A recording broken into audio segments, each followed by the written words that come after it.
बार बोला ना पैसा दे। एक बात मैं बार बार नहीं दोहराता। पैसा पेड़ पे नहीं उगता। लोगों के घर में झाड़ू बर्तन पोछा करके ही पैसे कमाए हैं मैंने। ऐसे दारू में उड़ाने नहीं दूंगी। अपने पति से जवान लड़ाती है, जवान लड़ाती है तू। काकी, हाँ अब आपके घुटनों में दर्द तो नहीं है ना? हाँ बेटा, तूने जो घुटनों के लिए दवा दिया था ना, उससे मेरा घुटना बिल्कुल ठीक हो गया। नमस्कार। नमस्कार, कैसे है? बस ठीक है। हाँ, बड़ी बड़ी बड़ी। ये नीता जी है, नमस्कार। ये नमस्ते। इस चौल में रहते हैं। हाँ आइए। हमारे चावल के लोग ना बहुत अच्छे हैं, बहुत सपोर्ट करते हैं एक दूसरे को। हाँ अपने पति से जवान लड़ाती है, जवान लड़ाती है। ये सुनील और रेखा का फिर से किचकिच शुरू हो गया लगता है। अरे अगर मेरे को दोबारा पैसा लेने से रोका ना तो मुझसे बुरा कोई नहीं होएगा। तुझसे बुरा और हो भी कौन सकता है? कहा ना मैंने कि मैं पैसे नहीं दूंगी। जवान लड़ाती है, आज तेरे को सबक सिखा के रहेगा मैं। ए सुनील, खबरदार जो उस पे हाथ उठाया तो। देख सविताई, ये मेरा और मेरे बाइकों का पर्सनल मामला है, बीच में कुछ नहीं बोलने का। इसको तो मैं ये तुम्हारा अकेले का मामला नहीं है, सगा साहिल से मामला है यहाँ। हाँ, अगर दोबारा दुखा को तुमने धमकी दी तो तुझे चाल के बाहर उठा के फेंक दूंगा मैं। हाँ, खबरदार, जो किसी ने मेरे मर्द को धमकी दी, वो जैसा भी है मेरा पति है और इसे कोई भला बुरा नहीं कह सकता। सुना तुमने? तुम्हारे इतने जुल्म बर्दाश्त करने के बावजूद भी ये अपना पत्नी धर्म निभा रही। क्या तुम एक पति होने का कर्तव्य पूरा कर पा रहे हो? देख, अगली बार ना तूने इस पे हाथ भी उठाया या उंगली भी उठाई ना तो तेरे को मैं जेल में भिजवा दूंगी, समझा? गलती हो गई। गलती हो गई, चल जा भाई। माफी हमसे नहीं, अपनी पत्नी से मांगो। अरे बस जाने दो, चलो नहा लो, मुझे भी काम के लिए निकलना है। चलिए, अच्छा है, सुनील को अकल आ गई आज। सुनील को तो सबक मिल गया, लेकिन इन दोनों का झगड़ा देखकर ना मेरे को मेरे पुराने दिन याद आ गए। आपके पति भी? हाँ, बहुत शराब पीता था, हर वक्त नशे में रहता था, और जब नशे में नहीं रहता था ना तो इसी तरह जबरदस्ती मेरे से पैसा मांगता था।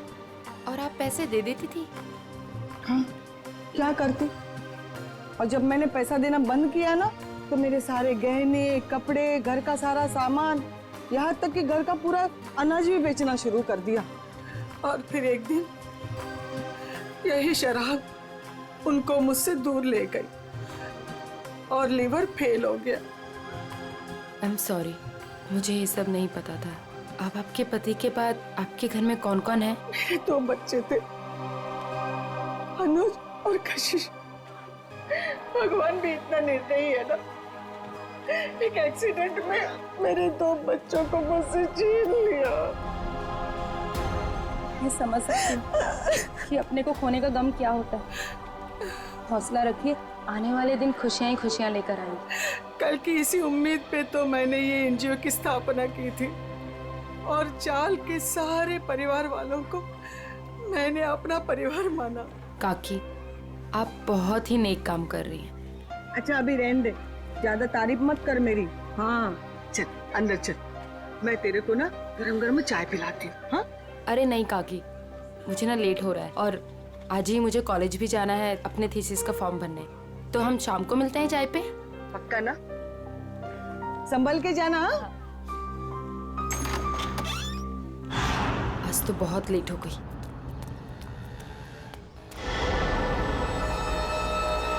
ये तो वही लड़का है, आज तो इस रोमियो को सबक सिखा कर आऊंगी। हेलो, ओए मिस्टर, हेलो, रुक, कब से मेरा पीछा कर रहा है? रुक, भागता कहाँ है? रुक। भाग गया, पता नहीं कहाँ से आ जाते हैं। पर सविताई, मुन्नी को स्कूल भेजकर क्या फायदा? बाद में उसे शादी करके चूल्हा चौका तो संभालना है।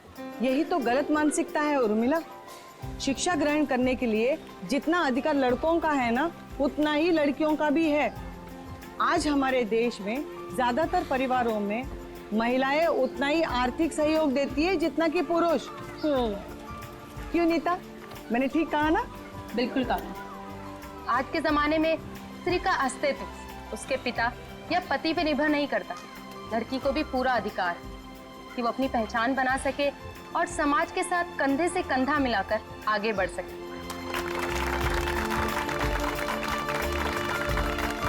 क्या बात है, आप दोनों के विचारों से हम सब सहमत हैं। हाँ तो मुन्नी का स्कूल जाने का पक्का हो गया। हाँ, पक्का। ये फिर से यहाँ आ गया। लगता है इसको सुबह की डांट का कुछ असर नहीं हुआ। कौन है ये नीता, तुम जानती हो? नहीं काकी, पता नहीं कौन है और कहाँ से आया है, लेकिन रोज मेरा पीछा कर रहा है। अरे पहले क्यों नहीं बताया? चलो जमकर खबर लेते हैं आज इसकी। चलो चल। हेलो, तुम मेरा पीछा करते करते यहाँ तक आ गए? क्या कर रहे हो? चाहते क्या हो? हाँ? अरे कहाँ जा रहे मैं हैं? तुमसे बात कर रही हूँ। अरे सुन, सुनाई दे रहा है कि नहीं दे रहा है? क्या हो गया इसे? अरे सीढ़ी, अरे ये तो छत, अरे सुनो, छत के ऊपर जा रहा है। कहाँ जा रहे हो? ए, किधर जा रहा है ये? रुको। अरे क्या कर रहा है? अरे नीचे उतर। अरे खोपड़ी सटक लिया तुझी, क्यों जान देना चाहता है अपनी? अरे बोल ना कुछ। अरे बोल। मैं यहाँ कैसे आया? इधर क्या कर रहा हूँ मैं? तेरे को नींद में चलने की आदत है क्या? हाँ? कब से बुला रहे थे तेरे को? ड्रामा मत करो, बताओ कि मेरा पीछा क्यों कर रहे थे? मैं बात करती हूँ। बेटा देख, तेरे दिल में ना जो कुछ भी है सच सच बता दे। तू नीता को पसंद करता है क्या? वो बात नहीं है, मैं तो नीता जी का बॉडीगार्ड हूँ। इनके पिताजी ने मुझे इस काम पर रखा था कि इनकी मैं रक्षा करूँ। उन्होंने ये भी कहा था कि इनको पता न चले। झूठ मत बोलो, मेरे पापा मुझसे बिना पूछे कुछ नहीं कर सकते। मैं सच कह रहा हूँ। ये मेरा आईडी कार्ड।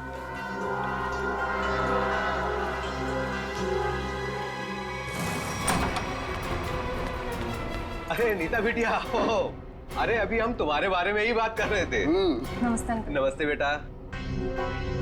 क्या बात है बेटा, अंकल से नमस्ते और पापा से हेलो हाय कुछ भी नहीं?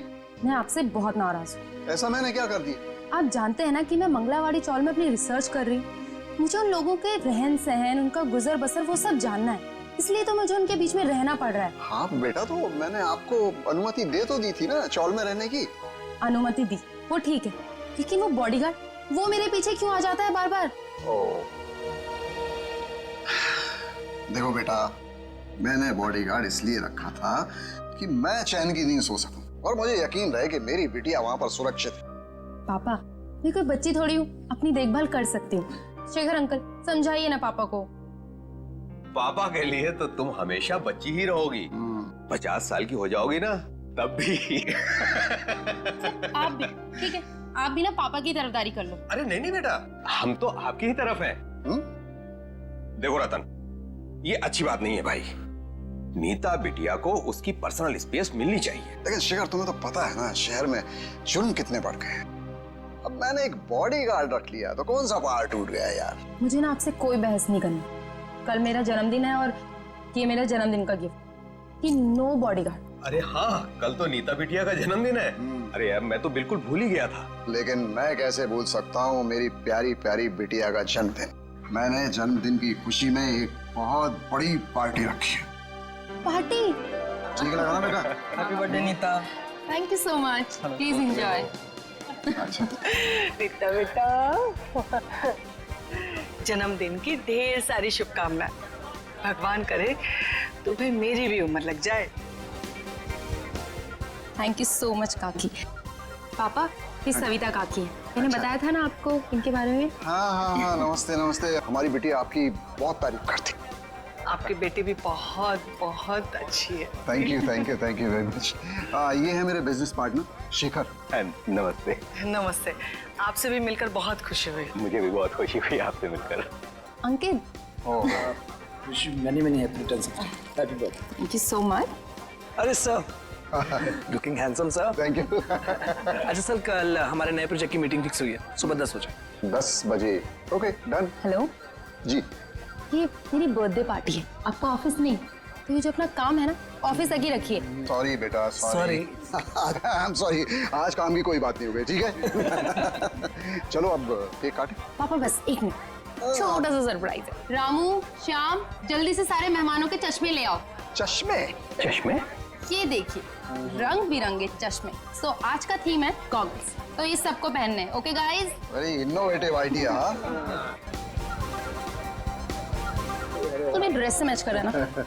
हाँ। मैं अभी नहीं लगाऊंगी, मैं केक काटने के बाद लगाऊंगी। चलो चलो केक काटते हैं। हाँ।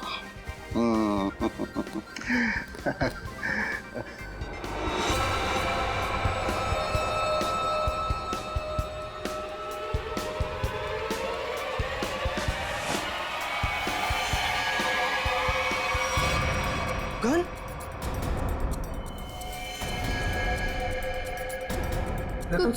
रतन ये क्या कर रहा है यार? गोली लग गई। ये असली की नकली यार? Good bye Shekhar. Ratan, good bye रतन।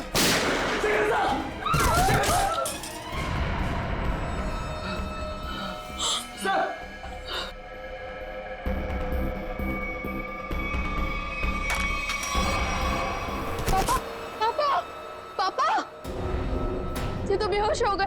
ये अच्छा है, गोली मार के बेहोशी की एक्टिंग कर रहे हैं। अरे कोई एम्बुलेंस बुलाओ, शेखर जी को गोली लगी है। और सीआईडी को भी फोन करना पड़ेगा। Hello CID?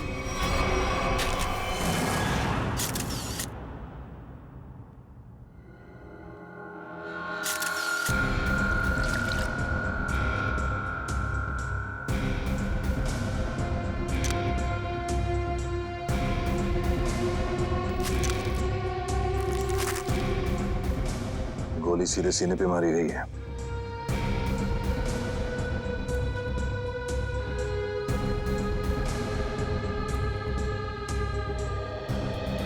आप सबने देखा था रतन जी को गोली चलाते हुए शेखर जी पे? हाँ सर, हम तो हक्के बक्के रह गए ये देख के। इतनी अच्छी पार्टी चल रही थी, सब कितना एंजॉय कर रहे थे। पता नहीं अचानक रतन जी को क्या हो गया, उन्होंने गोली चला दी। जरूर मेरे पापा के खिलाफ किसी ने साजिश की, ऐसा कर ही नहीं सकते। रतन जी। सर, रतन जी को होश आ गया। उठाओ इन्हें।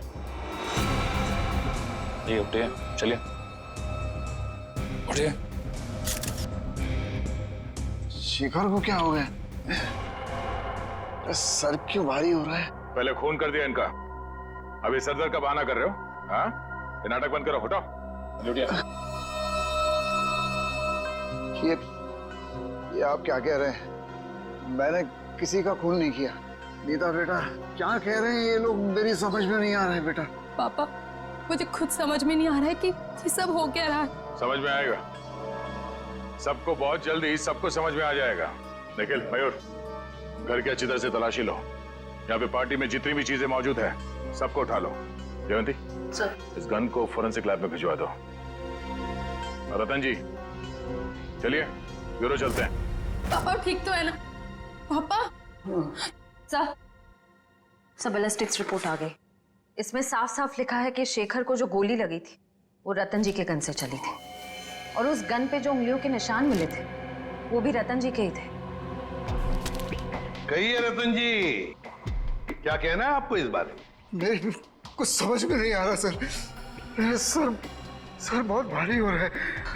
ऐसा लग रहा है जैसे किसी गहरी नींद से जागा हूं मैं। कोई डरावना सपना देखा है मैंने। हाँ, मगर क्या करे, शेखर जी की मौत तो कोई सपना नहीं है। सारे सबूत यही कह रहे हैं कि शेखर का खून तुमने किया है। मैंने कोई गोली नहीं चलाई सर। आप मुझ पर यकीन क्यों नहीं कर रहे सर? तो फिर वो गोली क्या अपने आप शेखर जी के शरीर में गई? कुछ याद नहीं आ रहा है मुझे।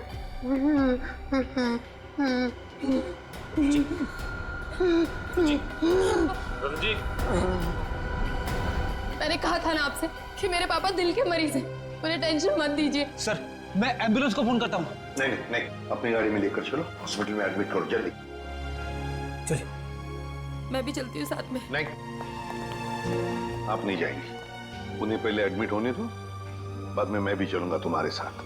प्लीज सर, मेरे पापा को छोड़ दीजिए। अगर तुम्हारे पापा ने कुछ भी नहीं किया है तो उन्हें कुछ नहीं होगा। अच्छा एक बात बताओ, रतन जी का कोई झगड़ा वगड़ा था पहले से शेखर जी के साथ, या फिर कल पार्टी में कोई झगड़ा वगड़ा हुआ था? नहीं सर, वो तो पार्टी में बहुत एंजॉय कर रहे थे। अच्छा, क्या तुम्हारे पापा के बर्ताव में कुछ तुम्हें थोड़ा अजीब सा लगा? कभी आदमी कोई टेंशन में होता है या वैसे कुछ? हाँ सर, कोई झगड़ा तो नहीं हुआ था, लेकिन उनका मूड थोड़ा सा चिड़चिड़ा था और वो शेखर अंकल को कुछ कह भी रहे थे। तुमने काम सही से नहीं किया, वो वापस आ गया। वो वापस आ गया? ये कौन? सर नाम तो नहीं लिया था। अच्छा, ये बातचीत कब हुई थी दोनों के बीच? कल हुई थी, एनजीओ से लौटने के बाद। एनजीओ? कौन सा एनजीओ है ये? मेरी बड़ी बहन सानिया की मौत के बाद पापा ने एक एनजीओ खोला था, जहाँ पे हम गरीब लोगों को रोटी, कपड़ा और रहने के लिए छत देते हैं। कहाँ है ये एनजीओ? नमस्कार साहेब, मी कपिल, यहाँ एनजीओ मॅनेजर आहे। आप ये बताएंगे कि इस एनजीओ में आप कब से काम कर रहे हैं? पहले दिन से, जब रतन जी ने सानिया मैडम की याद में इस एनजीओ की स्थापना की थी। फिर तो आप काफी करीब से जानते होंगे शेखर जी और रतन जी को। हाँ जी, एनजीओ में काम करने वाले सभी लोगों को अपना परिवार का सदस्य मानते थे। हमेशा आकर हमसे हमारे सुख दुख के बारे में पूछते थे और अपने सुख दुख बांटते भी थे। ये तो बहुत अच्छी बात है। फिर तो आप ये भी जानते होंगे कि शेखर जी और रतन जी के बीच में किस बात को लेकर टेंशन चल रही थी? नहीं साहब, ऐसा कहीं ना थे। वो दोनों बिजनेस पार्टनर कम और भाई संबंध ज्यादा थे। भाई समान थे तो फिर रतन जी ने शेखर जी का खून क्यों कर दिया? जरा दिमाग पे जोर डालिए और सोच के बताइए कि शेखर जी और रतन जी के बीच में कुछ झगड़ा हुआ था या कुछ बहस हुई थी? ऐसा कई साले न होते। लेकिन रतन जी की बेटी बता रही थी कि रतन जी और शेखर जी आपस में कुछ बातें कर रहे थे। कि कोई आया है? कौन वापस आया है? कुछ पता है आपको? हाँ, वो ये दोनों यहाँ बात कर रहे थे इसके बारे में, जब मैंने उस अजीब घटना के बारे में बताया उन्हें। अजीब घटना? कैसी अजीब घटना? कुछ दिन पहले एक आदमी ने मुझे फोन किया था, कहा शेखर जी और रतन जी ने उसे काम पे रखा है और उसने अपना अपॉइंटमेंट लेटर मेल किया कंपनी के लेटर हेड पे, प्लीज चेक कर लीजिए। दूसरे दिन से वो काम पे आने लगा और सब फाइलें वगैरह चेक करने लगा। कौन सी फाइलें चेक कर रहा था? सारी फाइलें, टैक्स की फाइलें, अकाउंट्स की फाइलें, और हाँ, रतन जी और शेखर जी के जिंदगी के बारे में काफी सवाल पूछे। फिर क्या, बस लंच ब्रेक में खाना खाने के बहाने बाहर चला गया और वापस ही नहीं आया। जब भी मैंने इस घटना के बारे में दोनों बॉसेस को बोला तो उन्होंने कहा कि हमने किसी को काम पे रखा ही नहीं है। इतनी मेहनत करके आया था पूछताछ करने के लिए, जरूर इस जुर्म में उसका हाथ है। शेखर जी ने रतन जी को कहा कि वो वापस आ गया है, तुमने अपना काम बरोबर किया नहीं है। इस आदमी का चेहरा तो देखा था ना आपने, हमारे लिए स्केच बनवाई। साहिब, दरअसल बात यह है कि उस दिन मैं अपना चश्मा घर में बुलाया था और चश्मे के बगैर मुझे तो कुछ दिखता ही नहीं है। सामने कुर्सी पड़ी की गाड़ी पड़ी, मेरे को वो भी नहीं दिखता। सर, एक बात तो तय है, ये जरूर इन दोनों के अतीत से जुड़ा हुआ ही कोई आदमी है।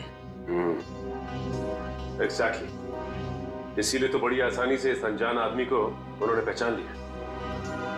इस नए मोहरे से जल्द मिलना होगा। सर, हाँ, पता चला एनजीओ से किसका फोन था जिसकी वजह से इन दोनों के बीच में अनबन हो गई?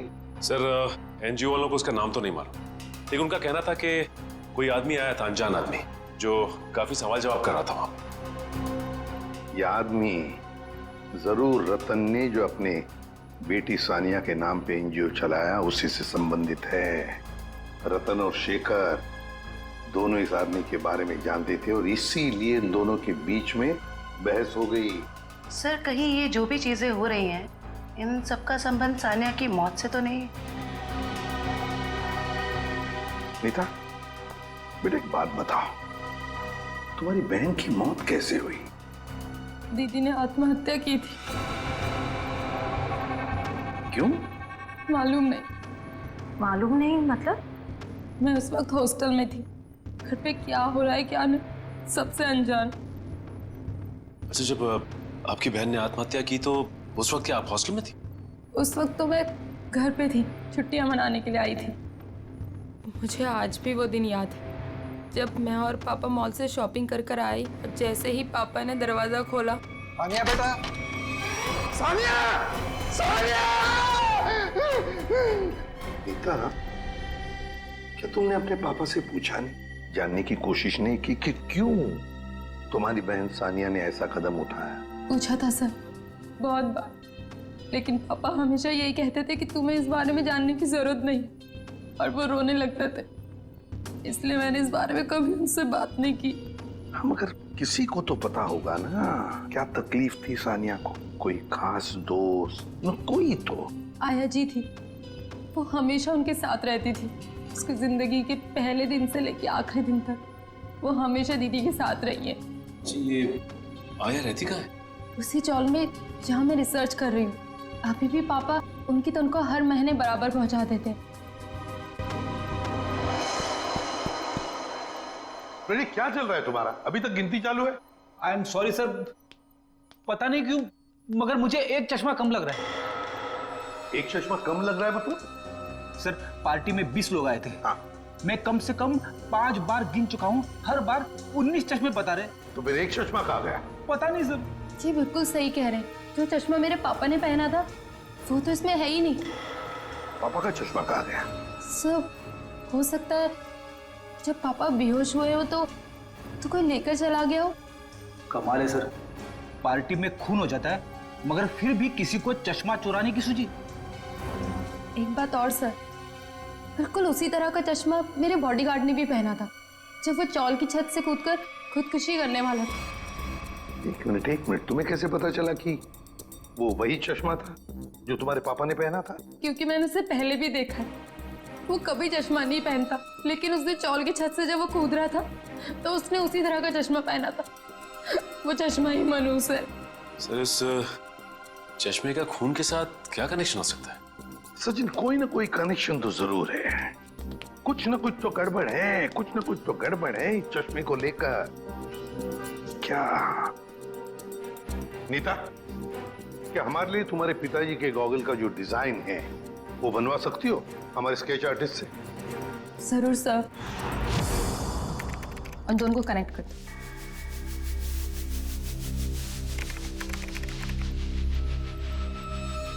सर ठीक है, थैंक यू। कमाल का डिजाइन है इस चश्मे का। सर ये चश्मा तो कस्टम मेड लगता है क्योंकि रेडीमेड चश्मों की डिजाइन ऐसी नहीं होती। हाँ श्रेया, ये ऑर्डर दे के डिजाइन देकर बनाया गया चश्मा है ये। पता लगाना पड़ेगा शहर में ऐसी कौन सी दुकानें हैं, कितनी दुकानें हैं जो इस तरह के चश्मे बनाती हैं। फिर सानिया की आया के बारे में भी पता लगाना पड़ेगा।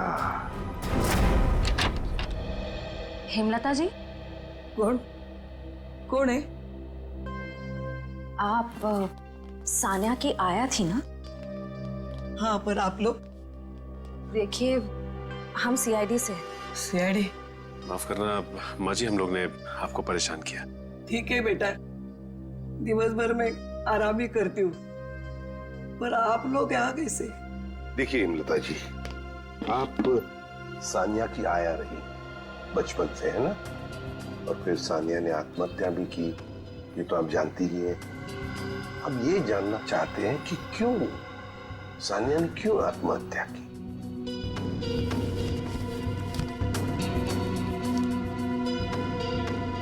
बहुत दिनों बाद इन बूढ़ी आंखों को आप लोगों ने नम कर दिया। हम आपका दुख समझते हैं। मैं हूँ जिम्मेदार, मैं हूँ। या तो रतन जी को मैंने मनाना चाहिए था उस रिश्ते के लिए, वरना सानिया को मजबूर करना चाहिए था वो लड़के को भूलने के लिए। लड़का? कौन लड़का? जिससे वो प्यार करती थी। प्यार करती थी? अच्छा, तो फिर हुआ क्या? वही अमीर गरीब लड़का गरीब था ना। एक दिन अचानक वो लड़का कहीं दूर चला गया। महीनों इंतजार करती रही सानिया, न खाती थी न पीती थी, वो अपने बंद कमरे में रोती रहती थी। वो लड़का कौन है, कहाँ रहता है, क्या उसका कोई टेलीफोन नंबर वगैरह है आपके पास? नहीं, सानिया ने कभी उसका नाम या पता नहीं बताया अभी। चल ठीक है, कोई बात नहीं। सॉरी, हमने आपको बहुत तकलीफ दी। आराम कीजिए। सर, सोच रही हूँ दया सर के लिए एक चश्मा ले लूं। दया का बर्थडे आने वाला है क्या? नहीं सर, वो हमेशा ना मुझसे उखड़े उखड़े रहते हैं, इसीलिए।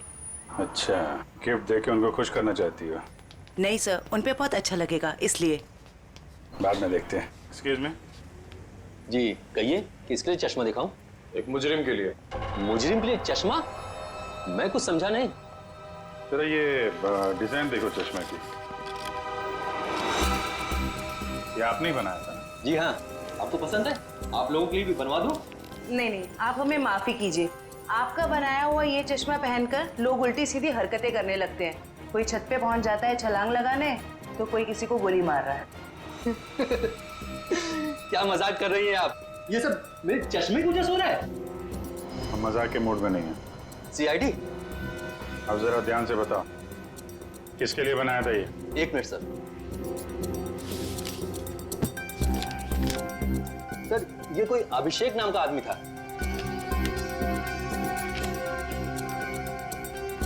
क्या बात है सर, नाम भी है, एड्रेस भी और फोन नंबर भी है।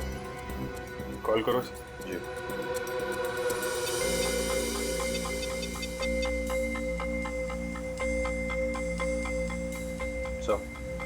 नंबर गलत है। गलत? लगता है एड्रेस भी गलत है। दिल दरिया कॉलोनी। दिल दरिया कॉलोनी कभी सुना है आपने? कहीं कहाँ पे है मुंबई में? सॉरी सर, मैंने एड्रेस ठीक से देखा नहीं था। आंखों का बिजनेस करते हो तुम? आदमी को तो देखा होगा ठीक से? दरअसल सर, मैं उस वक्त दुकान पर नहीं था। मेरा कारीगर जगनलाल था, उसने ही अभिषेक को देखा था। बुलाइए जरा ये जगनलाल जी को। जगनलाल जी साहब, ये लोग सीआईडी से हैं। जरा इन्हें बताओ, ये खास डिजाइन वाला चश्मा किसने बनवाया था? साहब, वो बड़ा ही अजीब आदमी था। बड़ी सी टोपी पहन रखी थी, आंखों पर काला चश्मा लगाया था, और ना जाने कितने दिनों से उसने दाढ़ी नहीं की थी। काफी लंबी दाढ़ी थी उसकी। ओह, नाम और एड्रेस की तरह हुलिया भी नकली। कुछ और याद आता है इस आदमी के बारे में? हाँ सर, अक्सर जो लोग चश्मा बनाते हैं ना, वो सामान हमारे दुकान से ही लेते हैं, लेकिन वो खुद अपना सामान लेके आया था। फ्रेम, कांच और एक अजीब सी छोटी सी चीज उसने लगाई थी चश्मे में। छोटी सी चीज? अच्छा, उस चीज के बारे में कुछ बता सकते हैं आप? अपने मोबाइल का सिम कार्ड होता है ना, उससे भी छोटी चीज थी। और साहब, चश्मा बनने के बाद उसने मुझे पहनने भी नहीं दिया। मुझे फिटिंग चेक करवानी थी तो बोला चश्मा गंदा हो जाएगा। ये भी कोई बात हुई? कोई बात नहीं। आप जरा ये मेरा कार्ड रखिए। अगर वो आदमी दोबारा आए या दिखाई पड़े तो मुझे फोन करना, और उसको नहीं बताएंगे, इतना तो समझते हैं ना आप? समझ गए सर।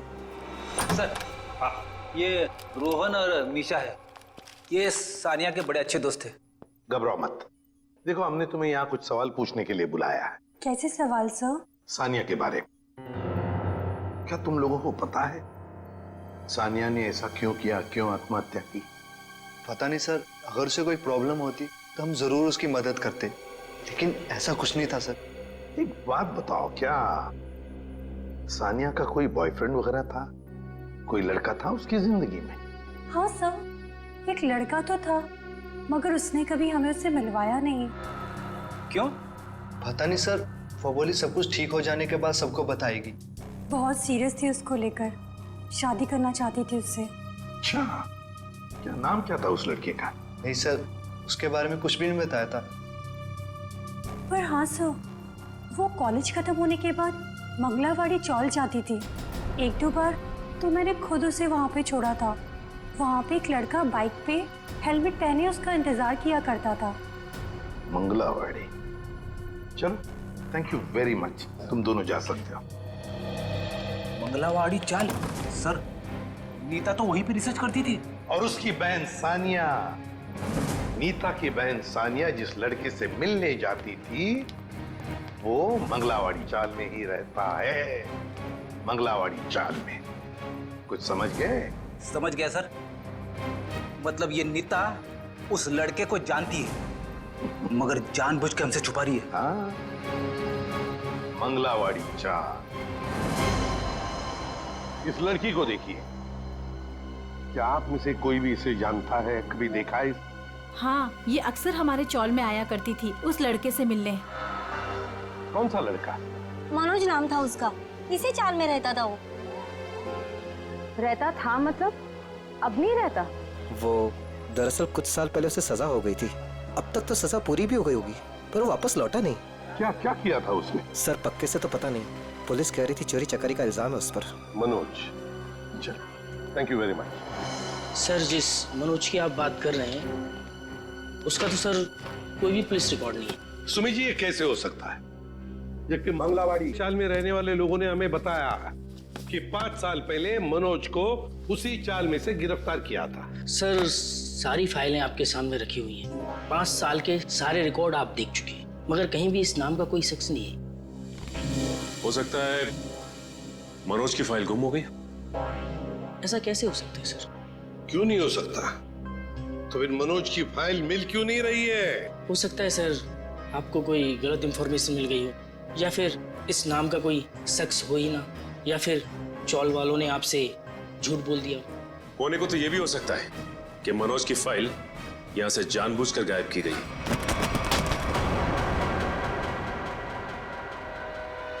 रवि जी, क्या हुआ? तबीयत बिगड़ गई क्या? ये अचानक पसीना क्यों आने लगा? अरे कांपने क्यों लगे तुम? और अचानक ये फाइल छूट कैसे गई तुम्हारे हाथ से? नहीं सर, ऐसी कोई बात नहीं है। हमसे कोई भी कुछ भी छुपा नहीं सकता। बताओ क्या बात है? भागता किधर? लगता है सर ये बिना दवा खाए इसकी बीमारी ठीक होगी नहीं।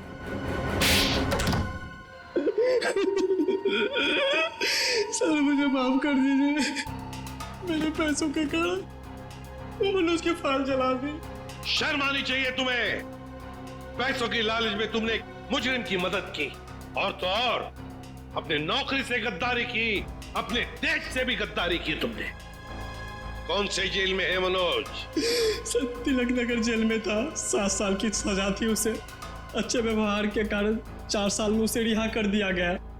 सर अगर वो अच्छे बर्ताव के लिए रिहा हो ही रहा था तो फिर रिकॉर्ड नष्ट करने के लिए उसे घूस देने की क्या जरूरत थी? सचिन, शेखर और रतन, इन दोनों के बीच में जो बहस हुई थी उसमें शेखर बोल रहा था कि वो वापस आया है, तो फिर जरूर वो मनोज के बारे में बात हो रही थी। सर उस चश्मे वाले का फोन। हाँ सर, मैं जगन्नाथ चश्मे वाला। सर अभिजीत सर का फोन नहीं लग रहा था, इसलिए मैंने आपको फोन किया। हाँ बोलिए। सर वो आदमी फिर आया था चश्मा बनाने। अब इस वक्त कहाँ है वो आदमी? सर वो जाते वक्त फोन पे बात कर रहा था, कह रहा था कि किसी विद्युत नगर जा रहा है, सेक्टर 5। विद्युत नगर? नीता भी तो विद्युत नगर में रहती है। माय गॉड, नीता की जान को खतरा है। हाँ एसीपी सर, हम नीता के घर पहुंच गए हैं।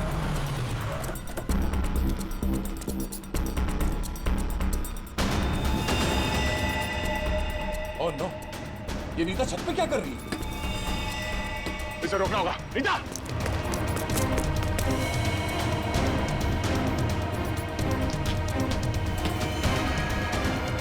नीता!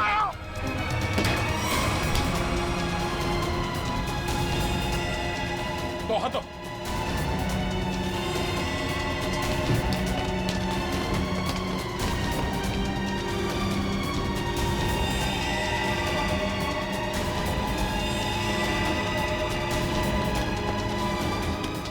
पकड़ो।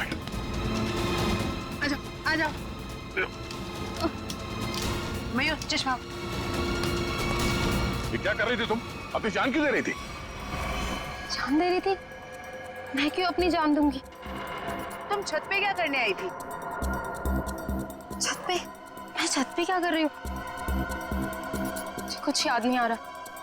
मैंने वो चश्मा पहना था और पता नहीं, मेरा सर दर्द हो रहा है। सर इस केस में ये क्या हो रहा है? लोग अचानक खुदकुशी करने चले आते हैं। सारे हादसों में एक चीज कॉमन है, ये चश्मा। ये चश्मा पहनने से पहले क्या हुआ था वो तो याद है ना तुम्हें? हाँ सर। नीता, मुझे पता है तुम पर क्या बीत रही होगी, लेकिन तुम चिंता मत करो, सब ठीक हो जाएगा। काकी, ये क्या है?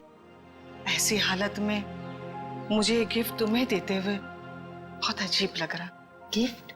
हाँ, तुम्हारा बर्थडे था ना, तो हमारे चौल के बच्चों ने अपने हाथों से बड़े प्यार से तुम्हारे लिए गिफ्ट बनाया।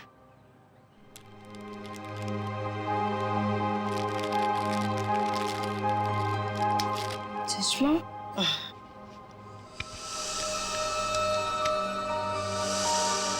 ये सविता जी कौन? सविता जी मंगलवाड़ी चौल में रहती हैं। बड़ी नेक औरत है। ये कितनी नेक औरत है ये तो उनसे मिलने के बाद ही पता चलेगा। अरे अरे अरे अरे सविता जी, लगता है हम लोग गलत वक्त पर आ गए। कहीं जा रही थी आप? हाँ, वो कुछ जरूरी काम आ गया था, इसलिए मैं कलकत्ता जा रही हूँ। लेकिन क्या करें, अब आप कलकत्ता जा नहीं पाओगी। क्यों नहीं जा पाऊंगी? वो क्या है ना कि मुजरिमों को यहाँ खुले घूमने की आजादी नहीं। मुजरिम? कौन मुजरिम? शराफत का नकाब उतार। नीता ने हमें सब कुछ बता दिया है। मेरे को कुछ काम है, मैं अब तक तुम्हारी उम्र का लिहाज करें। मुझे सख्ती बरतने पे मजबूर मत करो प्लीज। बताइए। मैंने जो कुछ किया अपने बच्चों के मौत का बदला लेने के लिए किया।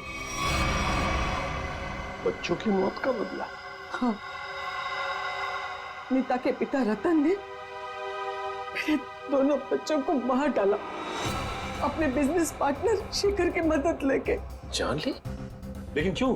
क्योंकि उसको गलतफहमी हो गई थी कि मेरा बेटा तनुज वही लड़का है जिसे उसकी बेटी सानिया प्यार करती थी।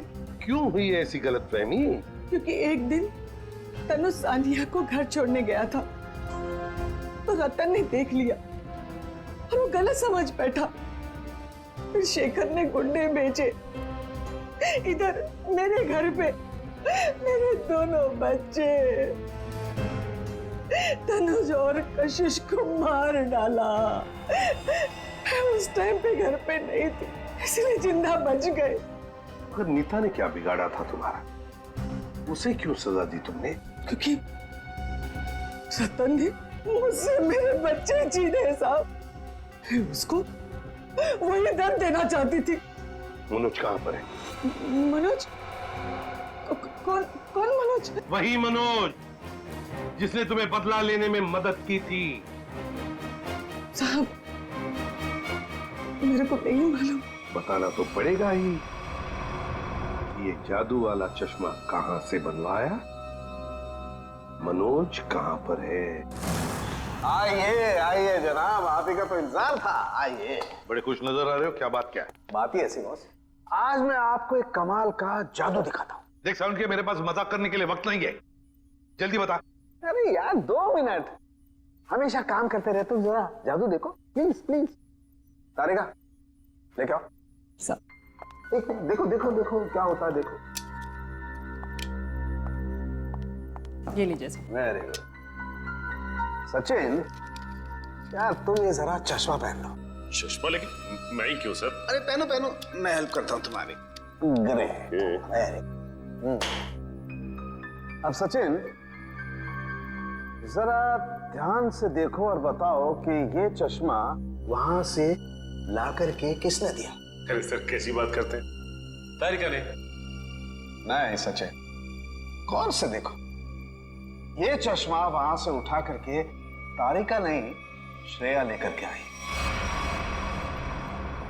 मैं? अरे सर कैसी बात कर रहे हैं आप? आपके सामने जो खड़ी है वो तारिका है और जो यहाँ खड़ी है वो श्रेया है। सचिन जरा गौर से देखो और फिर बताओ। तुम्हारे सामने जो खड़ी है वो तारिका नहीं है, वो श्रेया है। सचिन। हाँ सर, मेरे सामने जो खड़ी है वो श्रेया है।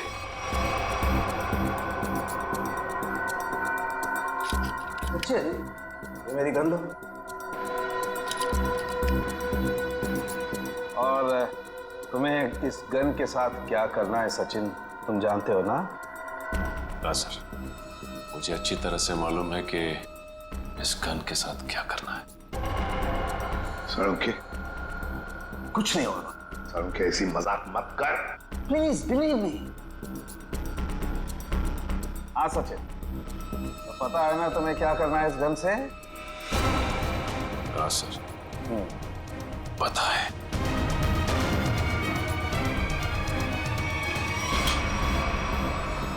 लाओ सचिन, ये गन मुझे दे दो। अब ये चश्मा भी तुम्हारा उतार देना है। बस जा। हो क्या रहा है? सर भारी और सचिन, अभी अभी आपने मुझे मारने की कोशिश की, मुझ पर गोली भी चलाई, वो तो गन खाली थी इसलिए। ये तुम क्या कह रही हो? मैं तुम्हें मारने की कोशिश क्यों करूंगा? मैं तुम्हें गोली क्यों चलाऊंगा? रिलैक्स रिलैक्स, मैं बताता। बस ये बहुत ही स्पेशल चश्मा है। इस चश्मे में एक डिवाइस लगी हुई, एक ऐसा यंत्र जिसकी वजह से जो इंसान इस चश्मे को पहनता है वो सम्मोहित हो जाएगा, hypnotize। और ये नैनो डिवाइस है जो वॉइस रिकॉर्ड करता रहता है, तो जिस इंसान ने चश्मा पहना है उससे ये बताता रहता है कि उसे एग्जैक्टली करना क्या है। आपने जो मुझ पर गोली चलाई वो भी इसी डिवाइस की वजह से। इसलिए वो आवाज आ रही थी। लेकिन ये आवाज हमें सुनाई क्यों नहीं रही? वो इसलिए क्योंकि वो आवाज बहुत ही ज्यादा धीमी है। बॉस, वो आवाज इतनी कम है कि बाजू में खड़ा इंसान भी वो आवाज सुन नहीं सकता है। और जैसे ही ये चश्मा उतारा जाता है, आदमी भूल जाता है कि उसने जब वो चश्मा पहना था क्या किया था उस वक्त। एग्जैक्टली। और इसीलिए रतन जी को ये याद नहीं था कि इन्होंने शेखर पे गोली चलाई। और उस बॉडीगार्ड को भी इसीलिए पता नहीं चला कि वो कब छत पर गया और कब छलांग लगाई। ये सारा इस मनोज का किया हुआ कर्म है। अब वो वक्त आ गया है जो मैंने अपनी पूरी जिंदगी में किया, वो सारे कर्मों का हिसाब होगा। अफसोस पाप का घड़ा पुण्य से भी भारी है, लेकिन मेरी जैसी औरत का जीने का कोई अधिकार नहीं है, कोई अधिकार नहीं है। उम्मीद करती हूँ अगले जन्म में अच्छा इंसान बनने की कोशिश करूंगी।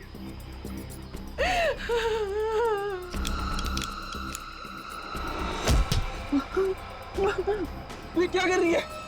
उतार चश्मा, उतार। मेरा बच्चा आ गया। तूने जहर पिया? आई, ये क्या किया तूने? मेरे को नहीं पता मैंने ऐसा क्यों किया। बेटा, मेरे को माफ कर दे, हमारे साथ इतना ही था। नहीं आई, आई नहीं, आई।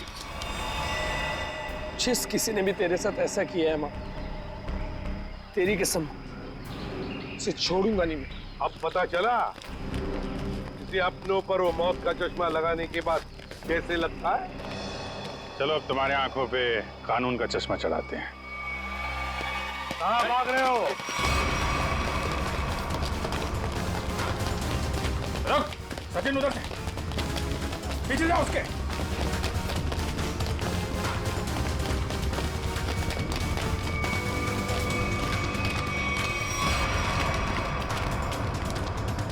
Wish you many many happy returns of the day. Happy birthday. So much. अब जेल की चक्की पीसने की तैयारी करो। सविता जी भले मेरी असली माँ ना थी, पर वो मेरे लिए मेरी माँ से भी बढ़कर थी। उनके बच्चों के मरने के बाद उन्होंने मुझे ही अपना बेटा माना था। मतलब तनुज और कशिश के बाद? हाँ, उन दोनों बच्चों की मौत कोई हादसा वादसा नहीं थी, बल्कि उनका खून हुआ था, जिसे किया था नीता के पिता रतन कुमार ने। और मुझे झूठे रॉबरी के केस में फंसाया भी उन्होंने ही था। इसलिए मैंने प्लान बनाया, बदला लेने का प्लान। और रतन की कंपनी में ही नौकरी कर ली, लेकिन रतन ने तुम्हें पहचाना नहीं? रतन और शेखर ने मुझे नहीं पहचाना, क्योंकि उन्होंने मुझे कभी देखा ही नहीं था। और इसी बात का मैंने फायदा उठाया, और जेल से छूटने के बाद ना ही मैंने सविता माँ के बच्चों का बदला लिया, बल्कि अपनी सान्या, जिसे मैं इतना प्यार करता था, उसकी भी मौत का मैंने बदला लिया। हमारे पास चले आते, हम तुम्हें न्याय दिलाते। कानून पर से तो विश्वास ही उठ गया था मेरा, इसलिए मैंने खुद ही न्याय करने की सोची। नीता से दोस्ती की, फिर उसे मार दिया। सान्या से प्यार करते थे तुम, इसे प्यार कहते हो? उसकी बहन की जान लेने चले थे तुम। वो तो अच्छा हुआ हम लोग उस वक्त पे पहुंच गए और उसे बचा लिया। क्या नीता जिंदा है? हाँ जिंदा है। बहुत कोशिश की ना तुमने उसे मारवाने की। उसके बॉडीगार्ड को भी वो चश्मा पहना दिया ताकि वो आत्महत्या कर ले, मगर नहीं, तुम्हारा प्लान वैसे ही फेल हो गया। हाँ, मगर रतन का प्लान फेल नहीं हुआ। मैंने वेटर के जरिए उसे खूनी चश्मा पहनाया और उसी के जरिए उसी के दोस्त को मरवा दिया। और फिर हमारे आने से पहले वो चश्मा तुमने गायब कर दिया। तो फिर वो चश्मा सविता के जरिए तुमने नीता तक पहुंचा।